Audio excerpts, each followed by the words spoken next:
those of you who might not know us, I'm Kat and this is Will, and for the last year and a half we have been documenting our travel adventures. This video is falling a little bit out of sequence because we think it's really important to share what happened in as close to real time as possible. We are going to tell the story of the second half of our Atlantic crossing on Tillymint, where after weeks of great sailing, things got interesting really quickly. All right, halfway. You recording? I'm recording. Test, test. Testy, testy. 1, 2, 3. Can't get more in the middle than here. How's the crossing going? I've been going really fast lately. In fact, we've been, I don't know, couldn't say for sure like what my record is for like 3 days or whatnot, but this is probably one of the fastest 3-day periods we've had. 196, 210, and 220 miles a day. Pretty good. How's your crossing going? I think it's great. Halfway day? Yeah, well, if you consider England as the start, then we're like nearly 3/4 of the way done. But halfway since the Canaries, so yeah, it's almost over. Get in the middle. Halfway. Woo!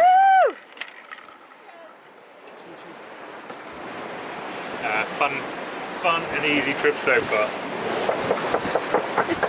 My name is Andrew Kaiser. I'm the captain of sailing yacht Tillymint. My wife Arwen and I have run Tillymint for the last 3 years, and now we've done 6 transatlantic crossings on it, spending our summers typically in the Mediterranean and our winters in the Caribbean.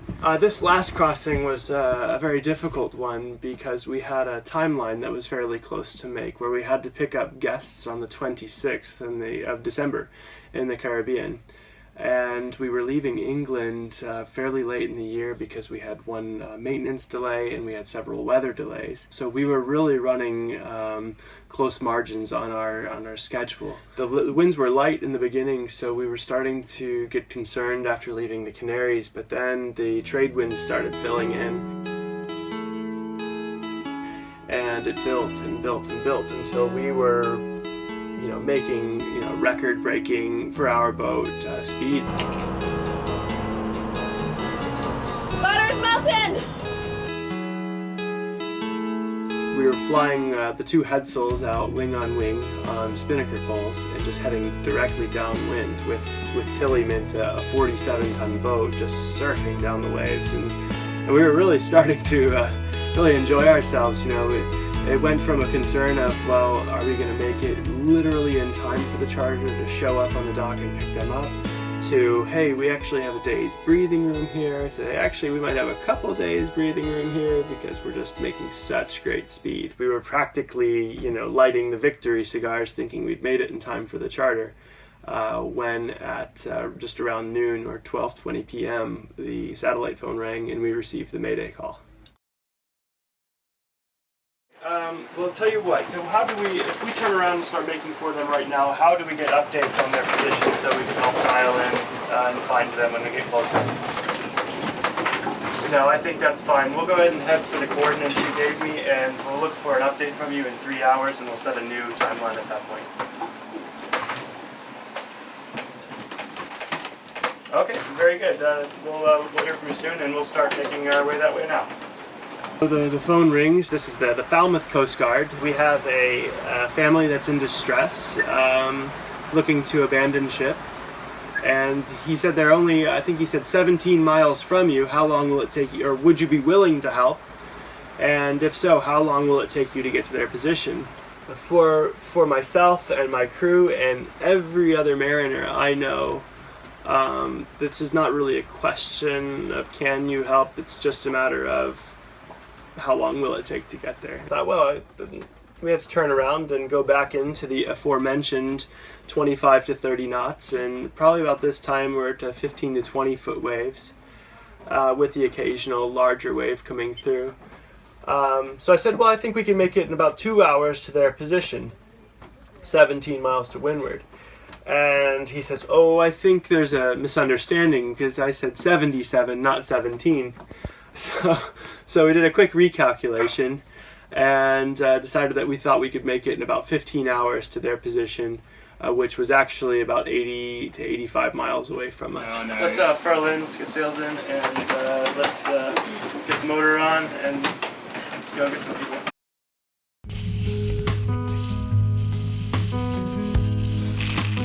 So we immediately struck our spinnaker poles, and we turned right around into the wind, and we went from the dry boat where we were happily surfing along with the waves from arriving to in 2 days to turning around into what was a whole different world for us. All we knew about the vessel that we were going to assist was that it was a family of 5 and that there were 2 kids. They had lost their rudder a few days prior, and that there was a cargo ship on scene, but they had been unable to transfer the cargo ship because the decks are too high off the water, and with the sea state it just wasn't going to work to safely get them on board. In the back of my head I was thinking, at least I'm on the move, at least I'm after them. I can watch how I'm getting closer to them where they're just waiting, and sometimes waiting is a difficult thing, right?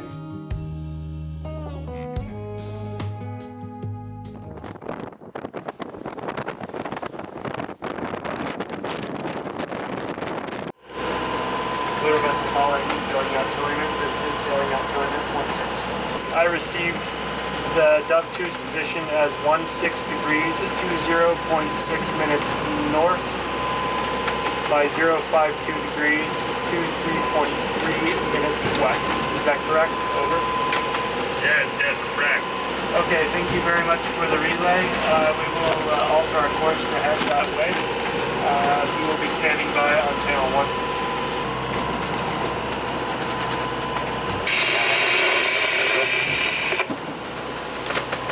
8.6 miles away. Oh, they're close.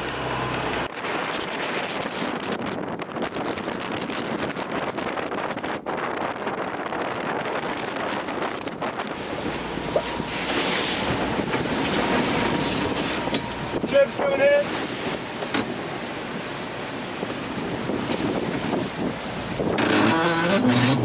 Can I get lights in the foredeck, Will?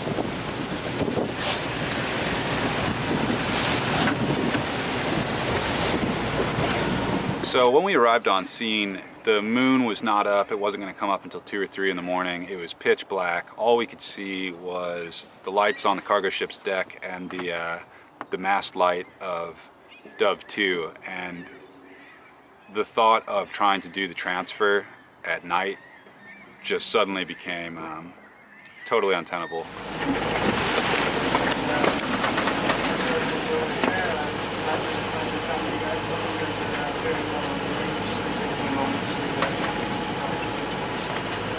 But I understand that you have 3 adults and 2 children. Is that correct?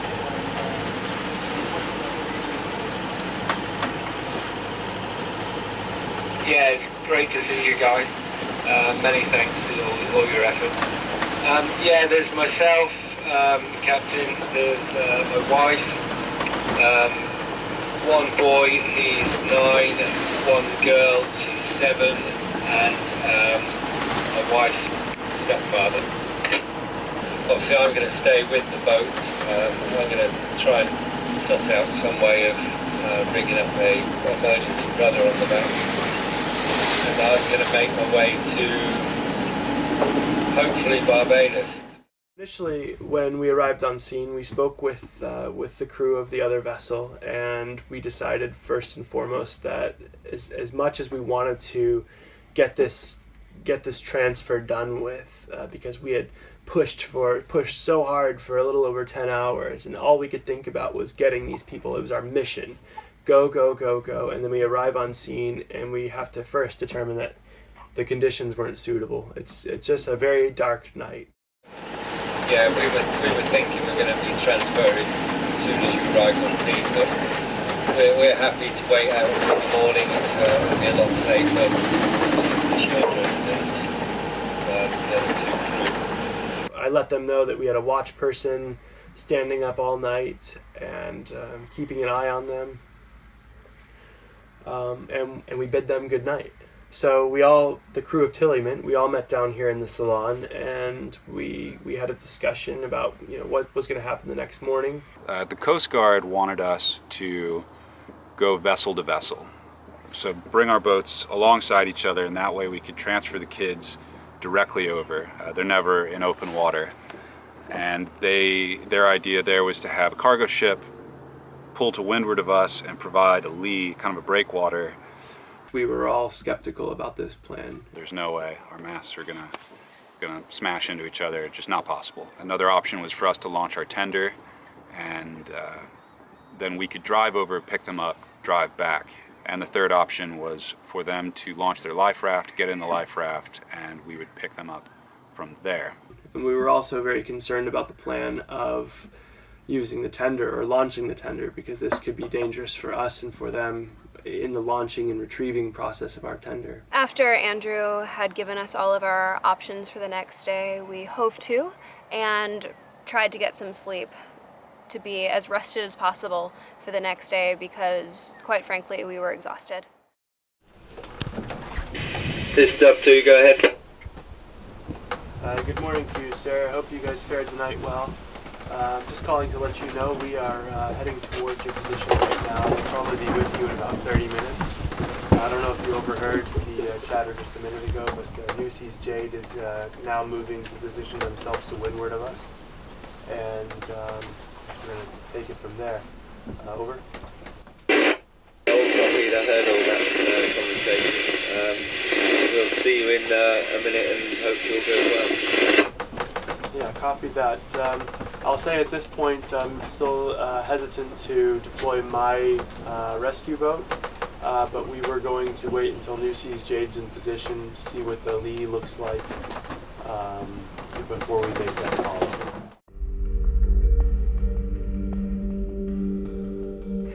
And we started heading towards the other vessel. Our plan at this point was to wait for the cargo ship to approach us and create a lee, and to determine if the conditions would be suitable at that time to launch our tender. When the cargo ship approached, we were going to have to make this decision very quickly. Can the tender launch? If it can, let's get it in the water and go. If the conditions are not good, we need to call the family and say, launch your life raft.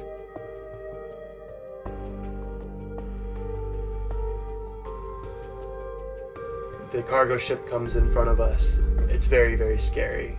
We spent a whole career running away from cargo ships and avoiding them, and to have to get that close to one at sea, it was awesome. I mean, we were full of awe.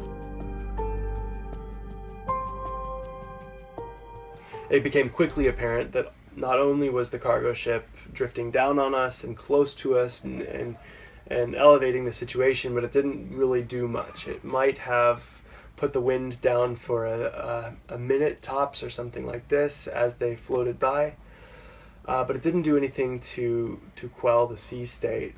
There was nothing that they could have done any better. I must commend the crew of that ship, because they did an excellent job driving and maneuvering a vessel that's just not very maneuverable.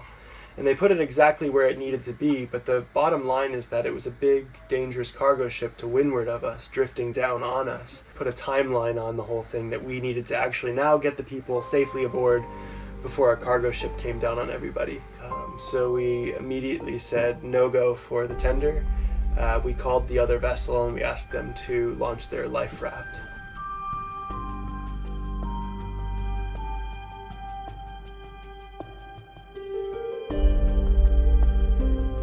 Initially with the life raft, we wanted to try to have a line to them so that they weren't cast out to sea. This, in retrospect, was also not the best decision.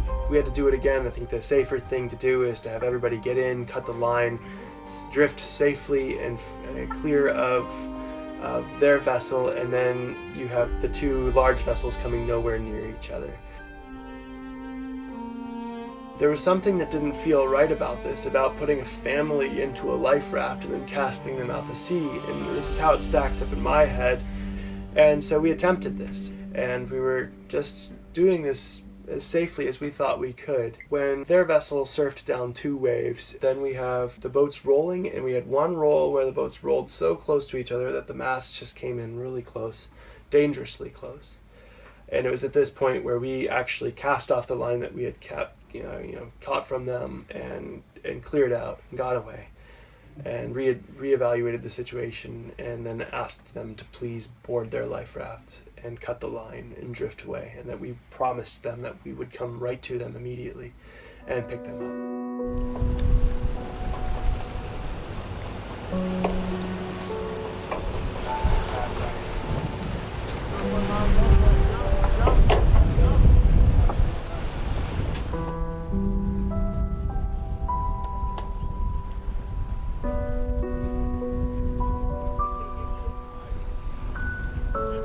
Kids in.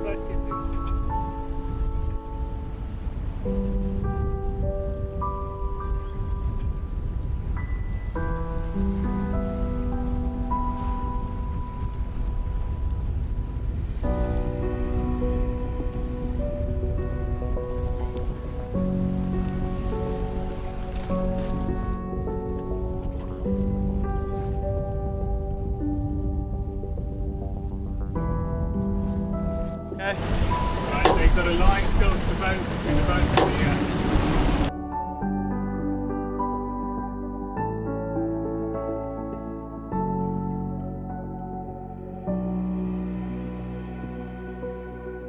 the Dan and Arwen and I were on the side deck, and our job was to make contact with the life raft,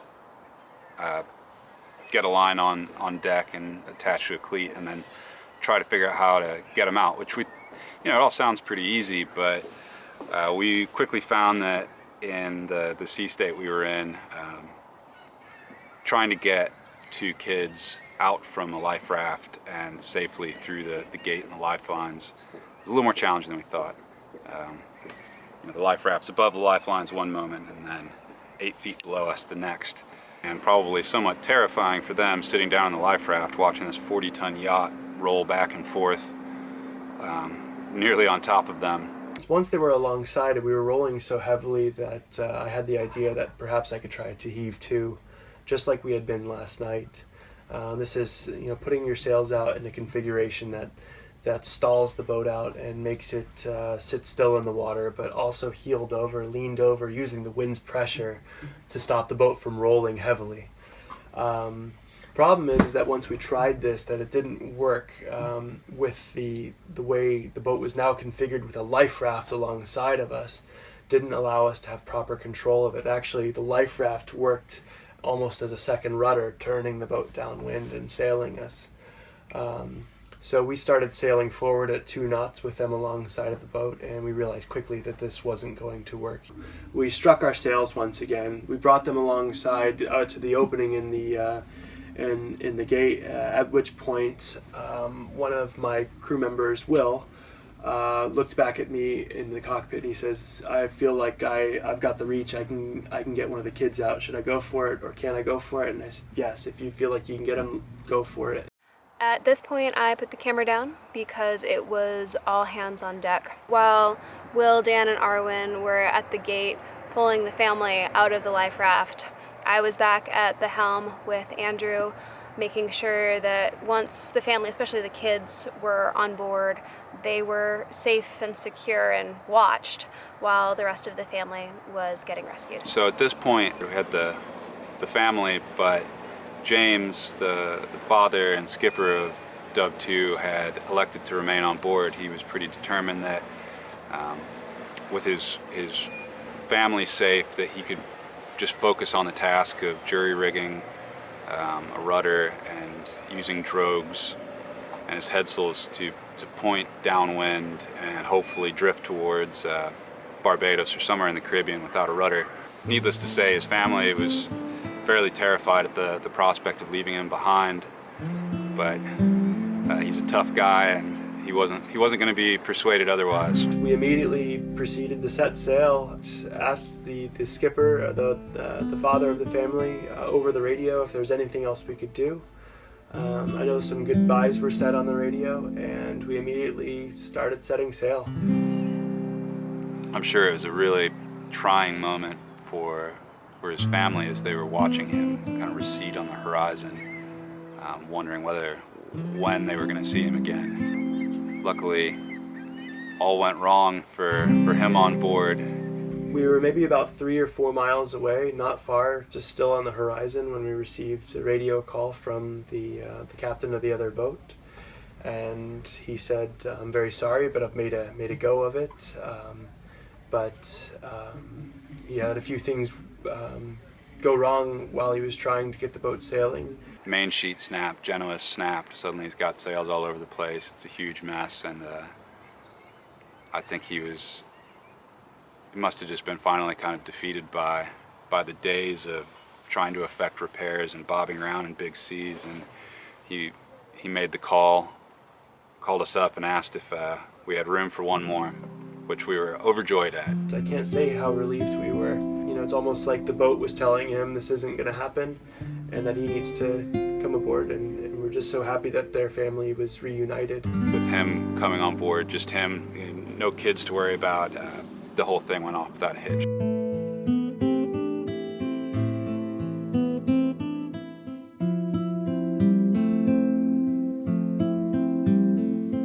We were incredibly relieved to have James on board, and his decision was confirmed when talking to the Martinique Coast Guard later. Apparently there were 10 other boats currently in distress, and they'd even lost contact with one after multiple days. So the prospects for staying on board rudderless in big seas, no way to control the direction of the boat, it wouldn't have been a good thing. So we collected him, deflated his life raft. Before he left his boat, we had a discussion about leaving the AIS and the anchor light on, and he actually left his engine running so that they could, it would continue charging the batteries for as long as there was fuel, and they would be able to track the boat as long as possible. Last morning on the crossing. How about it, huh? Yeah. We under 100 yet? Oh yeah, 99.9. Yeah. We're in the double figures. So you excited to go to land? Yeah. What are you excited to do on land? Eat food and run around. Eat food and run around. You let me know when you see it, huh? Yeah. You know, you can put them on. Look your lungs. Land ahoy! Land ahoy! Oh yeah! Land ahoy! Woo! We're doing it!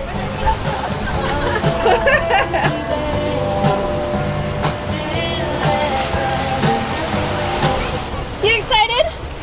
Yeah. Fleetwood Mac playing. We had it when we left. It's like we're arriving and Fleetwood Mac playing. It's like, oh. I can just see it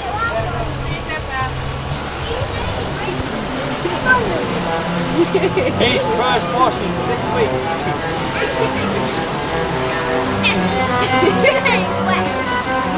Wet. No way, man.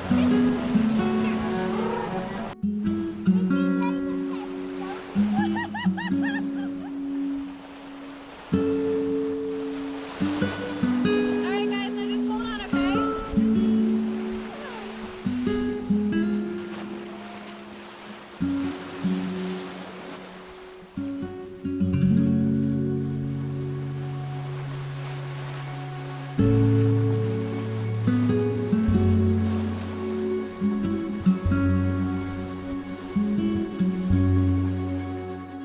As of today, the Dove 2 is still adrift, and the family has lost contact with the AIS signal.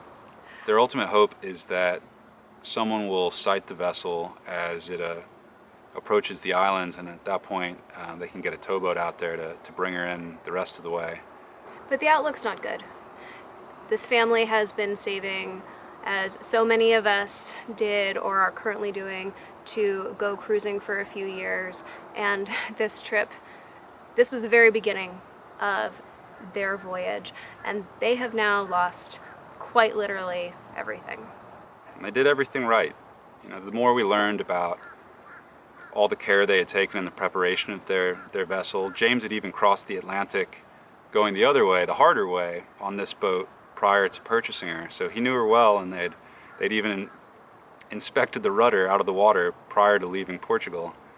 And it just didn't work out. And even once they were out there for 3 days without a rudder, the lengths they went to build jury-rigged emergency rudders and use drogues and their sails to try to get the boat pointed in the right direction and start drifting towards the islands. Like, I think it surpassed what most of us would or could have done to effect repairs under those circumstances. Our hope with this video is that we can rally the sailing community around this family. They're wonderful people, and they've lost everything at the start of their journey.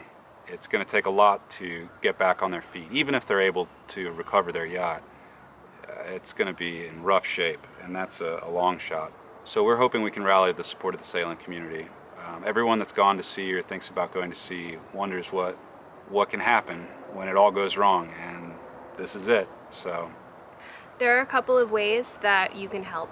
We have set up a GoFundMe account for the family where you can donate funds. It goes directly to them. For those of you who are our patrons, from this video onward, any patron money that we receive, we are also going to be donating it to the Coombes to help them get back on their feet.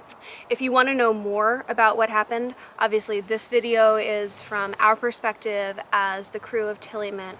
The Coombes family has written a pretty extensive account of their side of the story on their blog, which you can visit here. And I'm sure there's probably going to be some interviews both with Andrew, the captain of Tillymint, as well as the family coming out, so keep on the look for them. So thank you very much for watching, and please consider supporting this family. Thank you. Thank you.